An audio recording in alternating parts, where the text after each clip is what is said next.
5, 4, 3, 2,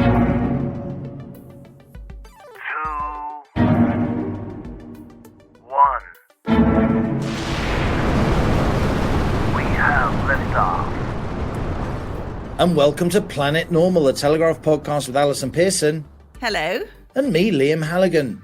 Co-pilot Pearson and I are having a well-deserved summer break from steering the rocket of right thinking. But to help keep you sane, dear citizens of Planet Normal, during the month of August we'll be bringing you some classic interviews from our Planet Normal archive over the last year. The discussions we've had on our flying refuge of reasoned views. In June, Alison spoke to Jon Chapple, a cancer patient in his early 30s, who had written to us at planetnormal@telegraph.co.uk. Prior to lockdown, Jon, who had just married his childhood sweetheart, was diagnosed with a small polyp in his bowel. Lockdown-related delays to appointments and treatments meant a minor issue then turned into inoperable cancer. Jon's now crowdfunding in a bid to pay for life-saving treatment in Germany. He's understandably furious at how, during lockdown, the NHS became what critics have called a COVID-only service. First, I began by asking Jon Chapple to tell us what happened when he first sought medical help. They did some tests, referred me for a colonoscopy. This was the first example of something getting pushed back due to COVID. That initial appointment was pushed back, I think, 3 or 4 months until the summer. I went in for that appointment. They found something called a polyp. They're benign, they're not cancerous, but they're considered pre-cancerous. So they're considered, there's a good chance they'll eventually turn into cancer. The sensible thing to do would have been to hoik it out there and then. Unfortunately, I think it was a bit big at the time. They didn't have the right tool for it. So he said, I'll get you back in, we'll take it out. The way it was communicated to me, it wasn't a big deal. It was just something that some people had and it would be taken out. Obviously, there was another lockdown, then there was another lockdown, and the whole time things kept getting pushed back. And as you say, it sort of turned into a COVID-only service. You'd had this polyp found. You needed to get it out. What were your communications then with the health service about when this was going to happen? My communications were that I would periodically get a letter through the post through 1 or 2 private companies, which the NHS had obviously sort of foisted this thing off to. And they were letters which effectively said, you're in the queue, you're going to get seen, don't worry too much about it. So I didn't worry about it too much. Did symptoms start to get worse? They started to get worse, and that's when I started to get worried. They didn't get worse for probably 6 to 8 months, maybe. I don't think they got noticeably worse. By the time I was actually seen, I was just in agony. All the chasing was on my end. I still had to keep phoning the hospital and saying, when am I going to be seen? Something's not right. So obviously I didn't know it was cancer at that point. I had what I thought was sciatica sort of pains, numb legs, that sort of stuff, which I now know in hindsight was a tumour sort of pushing on the nerves or whatever. Before we talk about that and the surgery, you say that you discovered later that the doctor who performed the colonoscopy had marked the removal not urgent. This was something I only discovered when I started investigating it. I decided to appoint some legal counsel to see if there's anything that can be done on that front. They obviously did all the work of pulling all my medical records, getting all this stuff that I didn't have access to.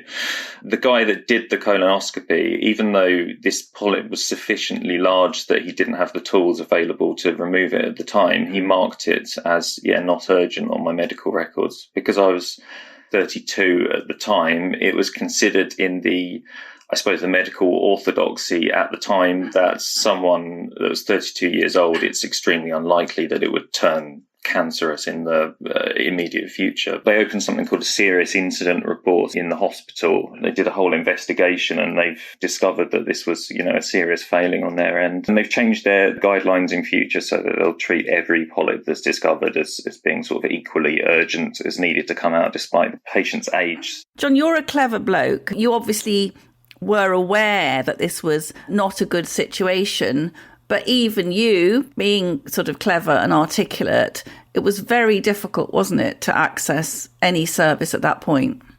It absolutely was. I think I'm like you and a lot of people listening to this and a lot of people you've had on, I felt very much like a sort of voice crying out in the wilderness at times. And I found it extremely surprising that there were lots of other intelligent people that just went along with this. It seemed to me extremely obvious that just because I know time didn't stop. A lot of people did feel like time had stopped. If you were furloughed and it was a nice summer, you were sat in your garden sipping wine and baking banana bread, and it probably did feel like time had stopped for you. But for people like me who were incubating something in their bodies, or for people with, heart disease or whatever it was, time didn't stop for those people. Time carried on going.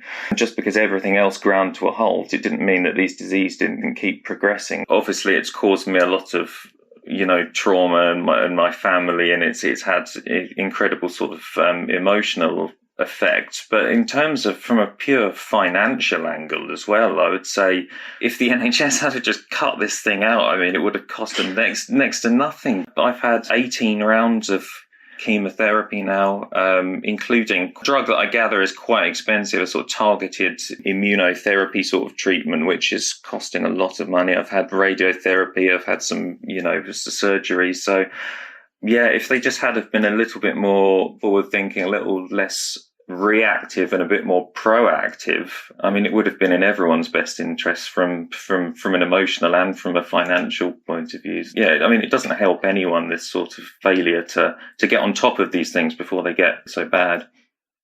Did it make you feel angry? Absolutely. I mean, I think that's probably the main emotion that's keeping me going at the moment, the sort of bloody-mindedness to just keep persevering, because I felt at times, this is probably unfair, but in terms of how I've been refused further treatment and further surgery, I sort of have felt at times like it would just be easier if I just went away and, curled up in a corner and died, and that would be the easiest thing for everyone. But I absolutely refuse to do so. It's not my fault I'm in this mess. It is someone else's fault we're in this mess, and I think they have a responsibility to do something about it. So I'm not going away, Were you in shock when you got that diagnosis? Were the family with you, Nikki, your wife, with you when you were told that?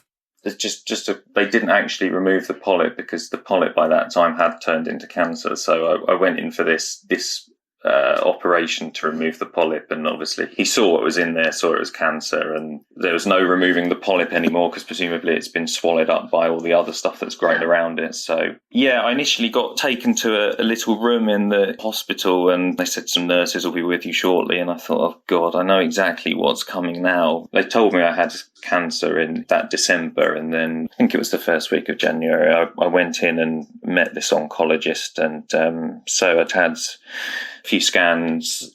I sort of had an inkling beforehand that it wasn't going to be good. And then obviously we were told by the doctor that, yeah, it's stage 4. We've also seen some lesions in your liver. Stage 4 just means it's spread to another organ. But yeah, it's like being hit by a truck, When someone says stage 4, I mean, I know now that it's not, but at the time I didn't know anything about cancer, and that sounded to me like he was saying it was terminal, and this is, you're too far gone, and you hear stage 4 cancer, you think, well, that's that then. Yeah, I remember coming out of there and thinking I was going to die, and saying I don't want to be scared to die. That was my first instinct. I was already preparing myself to die, and I thought there's nothing worse than people who are terrified to die, and I really didn't want that for myself. But I was already sort of planning how to die and not be scared about it. In February 2022, now let's remind ourselves, this is 2 whole years after you first sought help from the doctor with a stomach complaint. You did finally start treatment, Jon, radiotherapy, followed by chemotherapy. And in July, you had surgery to remove the right side of your liver. And the chemo and surgery did seem to work, but the cancer grew back in your liver within a couple of months, and that's when you were told no further treatment was possible. Did it feel like a door was then being slammed shut? Yeah, it definitely did. And I think I don't want to criticise my oncologist and my care since it was diagnosed, because it has actually been pretty good once they actually figured out I had cancer. But it did feel a bit Yeah, like a door had been closed a little bit. I feel like they did give up on me a little bit then. I think initially I was whacked with all this high doses of radiation, high dose of chemotherapy. Then we got to the surgery. I think I was off chemo for about 3 or 4 months, I think, following the surgery, because you have to let it heal. And I think if it hadn't have grown back in that time, it would have carried on being full steam ahead. We're going to try and cut out the main tumour now. There's a chance if you're being cured. But because it had grown back, they're obviously reluctant to go back in. They decided it won't be of clinical benefit to me because it's still a risky operation, and they don't just want to keep opening you up over again and again. And I do feel like the thinking changed a little bit at that point. They basically said your best bet is to stay on chemo indefinitely. It's a horrible thing to be told. Chemotherapy, it does work, but it's absolutely horrible. I mean, it's... How many days a month do you feel what you would think of as relatively normal? A month, probably 4 or 5 days. I have it in 2 weekly cycles. I generally feel sort of human towards the end of that 2 weekly period, just before the next dose of chemotherapy. I generally get, one good weekend every 2 weeks. So yeah, I'll get a couple of all right weekends a month. And obviously there's a lot of pressure then to try and fit things in and make the most of it and things. So it's really horrible stuff. So to be told that, by the experts that we recommend you just stay on this stuff indefinitely to try and keep it at bay, it's not really much of an option as far as I'm concerned. John, you set up a GoFundMe page to crowdfund private treatment. You had an initial target of £75,000. We will give a link to that page in the show notes so listeners can show their support for you, John. I know they will want to. Now, you write on that page, oh dear, I'm going to get upset if I read this out. I refuse to accept that this is the only life I have left. I'm young, recently married, otherwise healthy, and a victim of mistakes by the same health service which now refuses me further treatment. I have to believe I can still be cured, and I owe it to my loved ones to do everything I can to get there. Now, John, this treatment you're hoping to get, very expensive, not available on the NHS or even in the UK. Can you tell us about it? Yeah, so if you hear about people talk about cancer vaccines, which sometimes come up in the news every now and then, they're called dendritic cell therapy. I think I'm pronouncing that right. It's basically the same principle as a vaccine, where a vaccine would stimulate your immune system to fight a disease. It's the same principle. They basically take your blood, analyze it for all the various markers and mutations and that sort of stuff, which makes your cancer, which makes it unique to you.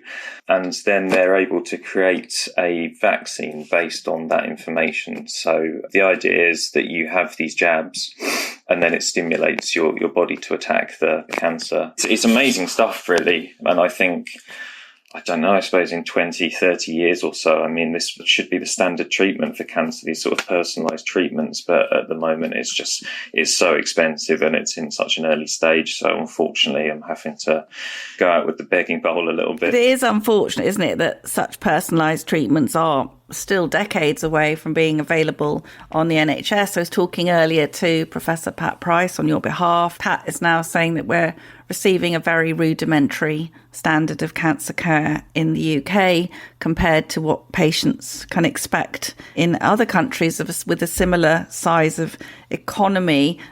What do you think about that? The fact that you have to go raise money, does that upset you? Does it anger you?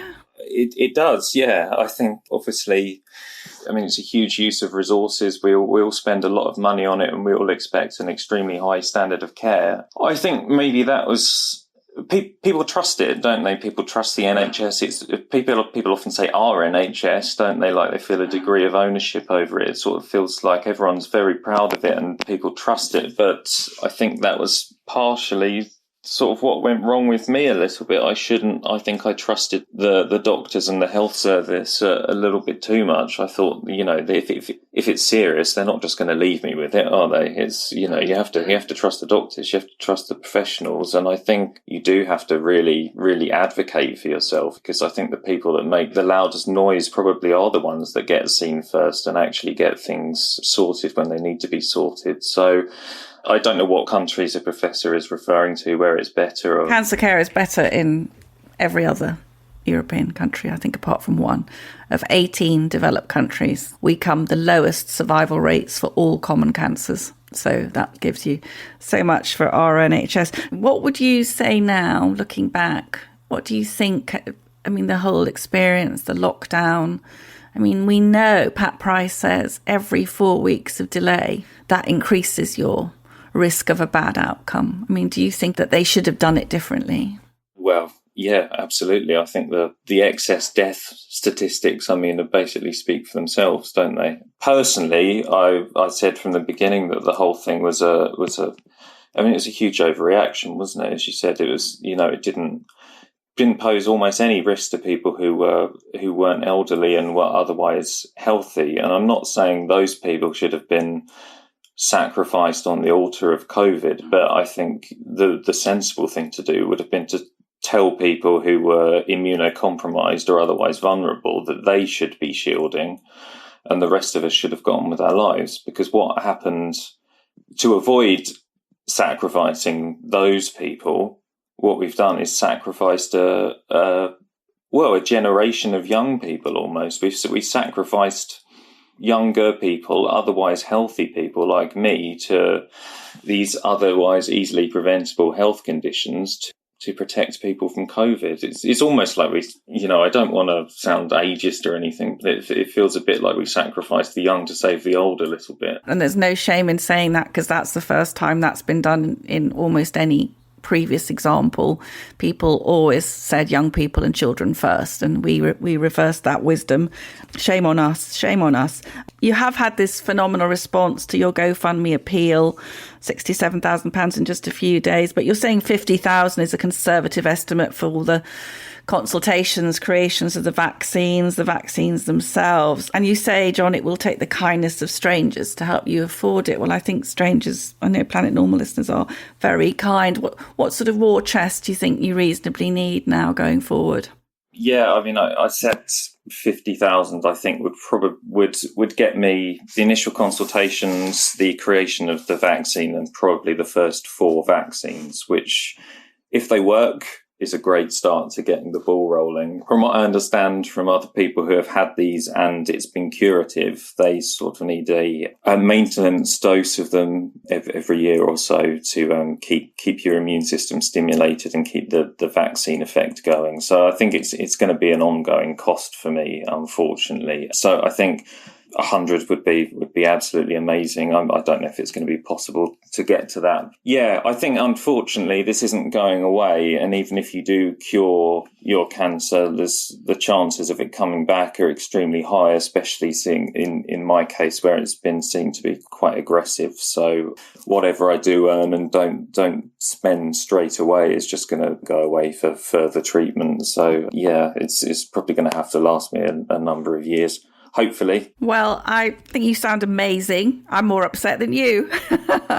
Absolutely amazing. And here on Planet Normal, we love fighting spirit. You're absolutely amazing. And we feel so cross about the lockdown and what it's done to so many thousands of people who deserved a lot better from our health service. And we are sending you all our prayers, hopefully large amounts of money. Come on, listeners. Godspeed. Jon, you're fantastic. Thank you for sparing the time to tell us about your story. Thanks, Alison, and thanks everyone who's listening.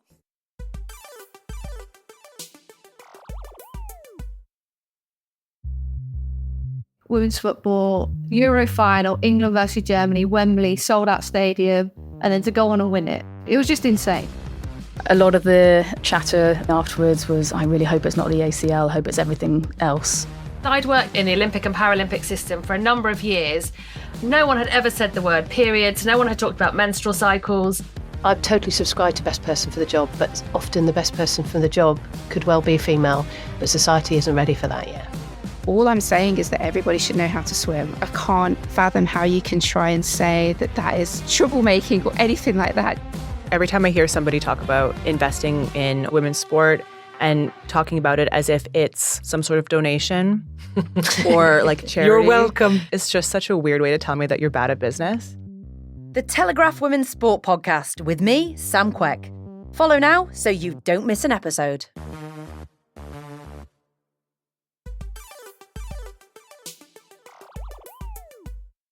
That was Planet Normal listener and cancer patient Jon Chapple, and all the best to him. In February, Planet Normal welcomed the Telegraph's superb science editor, Sarah Knapton. Sarah told us about the frustrations of being a science as opposed to a political journalist during COVID lockdown. And she argued that while vaccines allowed the country to get back to normal after the pandemic, information about potential side effects is not as well publicised as it should be. So welcome, Sarah. I wanted to start by asking you about something that Jonathan Sumption wrote recently in the Telegraph, the distinguished jurisprud, of course, former Supreme Court judge. The contribution of lockdowns to long-term excess deaths, wrote Sumption, from other causes is becoming increasingly obvious. In your view, Sarah Knapton, is that statement scientifically justified? I think it is justified, and I think it's probably been justified from the very beginning of the pandemic. I think we knew from the beginning we were going to have a huge fallout, and I always think that it wasn't so much as kicking the can down the road as the atom bomb. I mean, the amount of deaths that probably will be eventually linked to the pandemic, I suspect, will be way more than were caused by COVID. This week, I think excess deaths has gone down slightly, but we've been having figures that are up to nearly 3,000 excess deaths a week, which is it's huge amounts. When you think in the first lockdown in 2020, we were having about 213 deaths a day, and we're seeing now sort of 400 plus deaths a day from causes that aren't COVID. So yeah, I think he's absolutely right. I think it's a huge problem. Sarah, you've been right at the centre of, I was going to say the biggest story of the past 3 years, but it's the biggest story of the century, isn't it? I'd like to know how it felt doing your job during this incredibly controversial and turbulent period. Did you, like us, get a lot of criticism for letting down one group or another? And do you think the government mantra that they were following the science was ever justified, given that surely there's no such thing as an agreed science?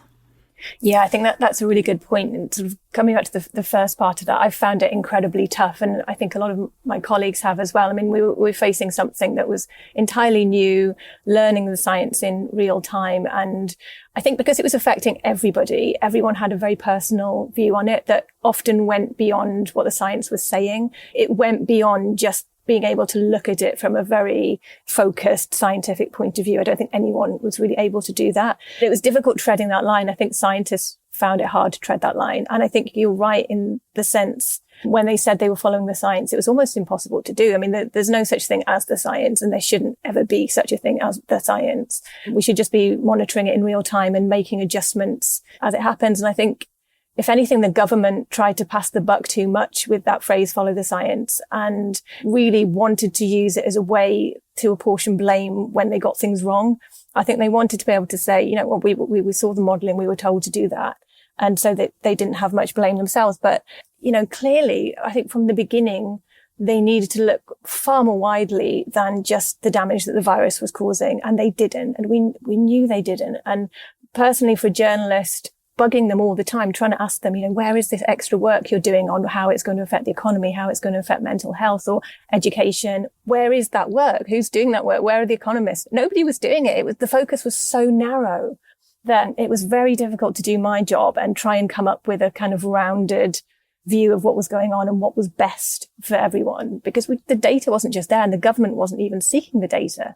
So that was very difficult. I think from just a personal perspective, I feel a little bit bruised, actually. I feel like I've pleased no one. I think trying to tread the middle ground is often the most difficult thing to do because you don't please anyone. You know, the people on one side say you're not doing enough and the people on the other say you're an idiot. So trying to walk that narrow line of really being balanced is really tricky. I feel a bit, I don't know, I've lost slightly my faith in scientists. I always sort of held scientists up as this group that was kind of infallible. I was probably very naive and thought that they, you know, only had the greater good in their sights. And it's hit home to me just how partisan some scientists are.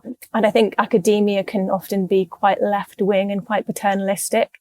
And I think that really hit home in the pandemic. There was this real swathe of certain scientists who just, it was very obvious they wanted to control everything rather than allowing people to make up their own minds and do what was right for them and trust people to make sensible decisions. So you are a reporter, Sarah, obviously a very, very distinguished reporter as science editor of Britain's biggest selling quality newspaper.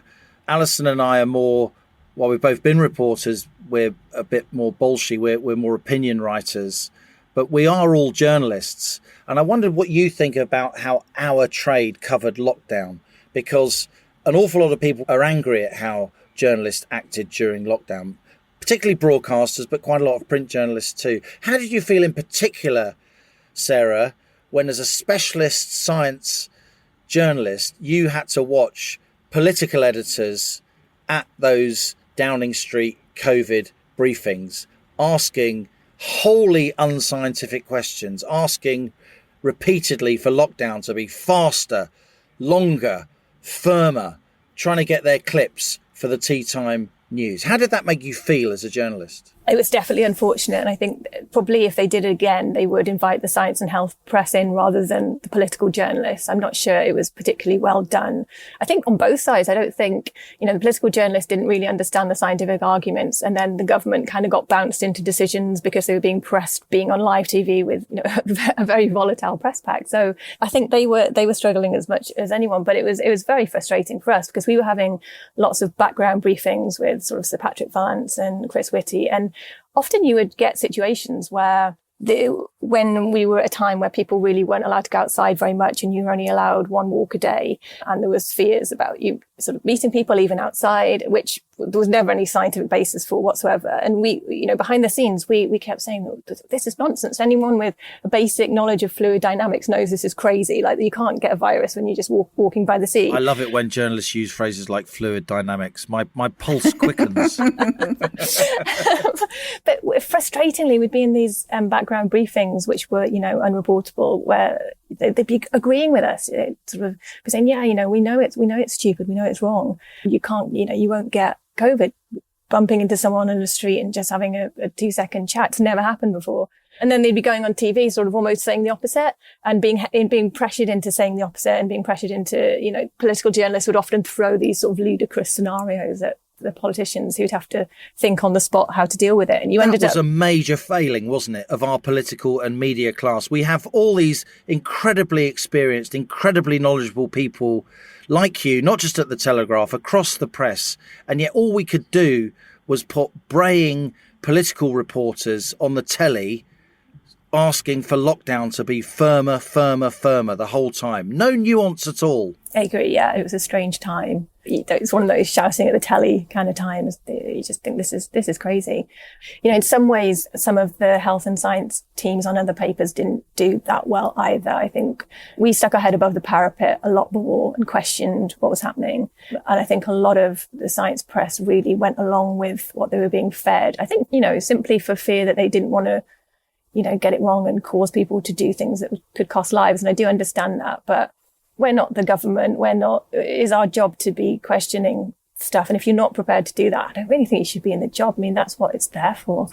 Sarah, can we come on to the vaccine? Quite a fraught subject. Back at the beginning of the pandemic, Kate Bingham, the excellent vaccine czar, said it was never a plan to vaccinate everyone, only the older population and vulnerable groups. Now, we've just seen the government saying it's withdrawing COVID jabs for the healthy under 50s from next week. I'm wondering what you think about the validity of ever needing to vaccinate healthy younger population, particularly teenagers and children, and then also to address the concerns about side effects. We've seen the British cardiologist Aseem Malhotra raising the alarm about myocarditis, which is inflammation of the heart, a side effect which has been linked to the mRNA vaccine. According to the British Heart Foundation, there have been around 30,000 more deaths than expected involving heart disease since the pandemic began. That's more than 250 additional deaths over expected rates each week. Do you think, A, that the rollout of the vaccine to the whole population was ever justified in terms of risk benefit? And are these heart issues arising perhaps from general healthcare delays, or might the COVID mRNA jabs play a role? So I think going back to the first point about whether the vaccine was ever needed for healthy people, it's a really tricky one. I think when we first started going for vaccines, we really didn't know a lot about the virus at all. And so I think when the rollout began in kind of November, December 2020, it probably was for the best that everyone got it. At that point, we'd sort of gone back into second lockdown and the country was on its knees and it was an awful time. And I think if for nothing else to get us out of that, it was probably worth it. I think now it's difficult because I do think there is some sort of link between heart problems and the jab. And so I guess then you get to the question of whether the benefits are outweighing the risks. And I think arguably for younger people, they probably aren't. If you're a very healthy person, nothing wrong with you, no history or family history or genetic susceptibility to heart problems, I don't think you are going to put yourself much at harm by not having a jab these days compared to the risk of having it. And I think that's probably what most people would say now. It's a completely personal choice. I can understand if anyone wants to have it or not. You know, if I was in my 20s now, which was a long time ago, and I was super healthy, nothing wrong with me, I wouldn't necessarily go for it because there clearly is some sort of, definitely an observational link that shows there's an increase in heart problems after particularly the mRNA jabs. And we don't know what the long-term outcome of that will be. And I think the other problem is people talk about vaccination has saved 112,000 lives in the first year alone. And you weigh that against how many people have died from heart problems or other things linked to it. And in a way, that isn't the argument. People aren't statistics. Just because you've saved 112,000 lives over here doesn't mean this one person is expendable over here who would never have died because they weren't at risk in the first place. So for them, getting a COVID jab, you know, even if they had caught COVID, it wouldn't have probably done them much harm anyway. So it's a really tricky one. And I don't think we'll have any answers probably for another decade. But I do think there's definitely something there with the heart problems. And I think there's good evidence of what might be causing it. There's an idea that when you get a jab, sometimes your body basically mistakes the protein it's trying to fight for, proteins in the heart or peptides in the heart. And then it's kind of this idea of molecular mimicry, and then it starts fighting you. It basically causes autoimmunity and starts battling you rather than the virus. But that can happen. That happens with viruses. So if you get COVID, that will happen. That can happen to you as well. And so when you get the vaccine, that's kind of happening to you on a lower level to fewer people. So yeah, there's an issue there. I think people need to be aware of it, and I think people should be aware of it, and they should be told about it so they can make up their own minds. It strikes me that if we didn't have the war in Ukraine going on, the cost of living crisis and so on, there'd be much more public and press comment about the upcoming public inquiry into COVID lockdown. I know you follow these issues very closely. So give us an update about where we are, when we can expect that in public inquiry and what the scope of it may be. So public inquiry should be starting, I think the first sessions start in the summer. It keeps getting pushed back and there's lots of preliminary inquiries. The initial ones will be looking at preparedness and whether we were ready for it. And then it will go on to how the government handled it and the aftermath and the collateral damage. So it does seem to be going to look at the whole scope of it. I think there's some worry that it may not be looking at children sufficiently. I know some people have talked to me about how they don't think it's focusing as much on the damage that children have received from the pandemic, which is unfortunate because they seem to have been the most badly affected in lots of ways and will be for some time to come. But I mean, we could end up with sort of 2-3 inquiries. It could be that this drags on forever. And in a sense, it's necessary, but I kind of do think at some point we have to get out of the pandemic, don't we? We can't just be constantly looking back and focusing on it and think we need to sort of move forward.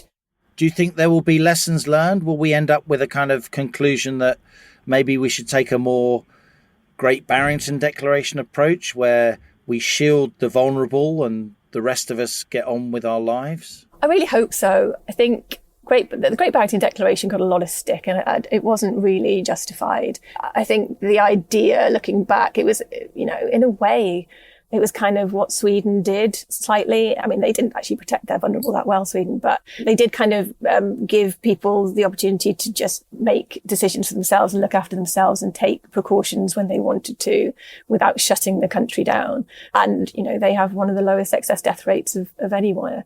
So I do think that should be a lesson in how differently we can handle things. I'm not sure we'll learn that lesson. I fear that the same people who had the biggest say during the pandemic will be wheeled out to have the biggest say again in the inquiry. I just think that's how it will work, and it will be very sad if that happens, but I fear that it will happen like that. That's my fear as well, Sarah. Now, Sunetra Gupta, who is Great Barrington, obviously is a great friend of Planet Normal. Sunetra's point has always been is that modelling, scientific modelling, was not there to tell politicians what to do. It was to provide a range of options. Looking back at that, do you feel now in some way that the science that you write about was traduced? Yeah, I mean, I was a big critic of models because I felt they often had the wrong data in them. They were often too late. Everything was moving too fast to really rely on them. And it would have been far better to be relying on real world data. And I think most people accept that now. And I know definitely during the Omicron wave, when the modelling was suggesting horrific numbers, the government basically abandoned it and just relied on what was happening on the ground. And we ended up not having restrictions, and it worked out. And I hope that that's a lesson that's been learned, definitely, because I've interviewed Graham Medley about this, who was over at London School of Hygiene and Tropical Medicine, who was the liaison between the government and SAGE at the time. And he specifically said models should never have been used to lock down the country. I think there's a quote from him that a week's a long time in politics, but it's an age in a pandemic. And you can't be relying on models that were produced 10 days earlier to say where you're going to be in the next 6 weeks, which is what they were doing, and got highly criticised for. I mean, the Information Commissioner was involved because they were so badly using models and interpreting them wrongly. So hopefully, if we do it again, they won't rely so heavily on them, because I think they have been shown to be quite flawed at times. That's a fantastic interview, Sarah. Planet Normal listeners know all about where Alison and I come from, our journalism, what our animus is, what drives us. You're a very highly respected Fleet Street writer, but you're not known as somebody who has a kind of really outgoing personality. So just tell us a little bit about your background and what makes you the journalist you are. Why do you put yourself through the pain, the trauma of national newspaper journalism? That's a good question, and I wake up in the middle of the night thinking exactly that quite often, actually, and I don't have an answer, and perhaps today's the day that I'll decide it's not worth it anymore. I don't have an agenda at all. I've never really been that political on either side, which I think just allows me to just tread a line where I'm just looking at the evidence. I just want to know what the truth is. I don't care who's wrong or right. I don't care if I'm even wrong or right. I just want to find out what's going on. So I guess that drives me background-wise. I did a degree in archaeology way back in the day, and then started working on a local newspaper, and then moved to London working as a court reporter at the Old Bailey, doing lots of crime reporting, and then went to the Guardian newspaper, and came to the Telegraph and worked on the news desk as a news editor for a while. And then for the last sort of 10 years, I've been doing this. So sort of come full circle back to a sort of my original science background, or sort of social sciences background. But yeah, I think, I'm just a bit, I guess, intrepid to get to find out what's going on. I don't like people keeping me in the dark about stuff. So maybe that's it. Well, you're a credit to the Telegraph, Sarah. We wanted to have you on and tell you how much we admire your work. And thanks so much for joining us here on Planet Normal.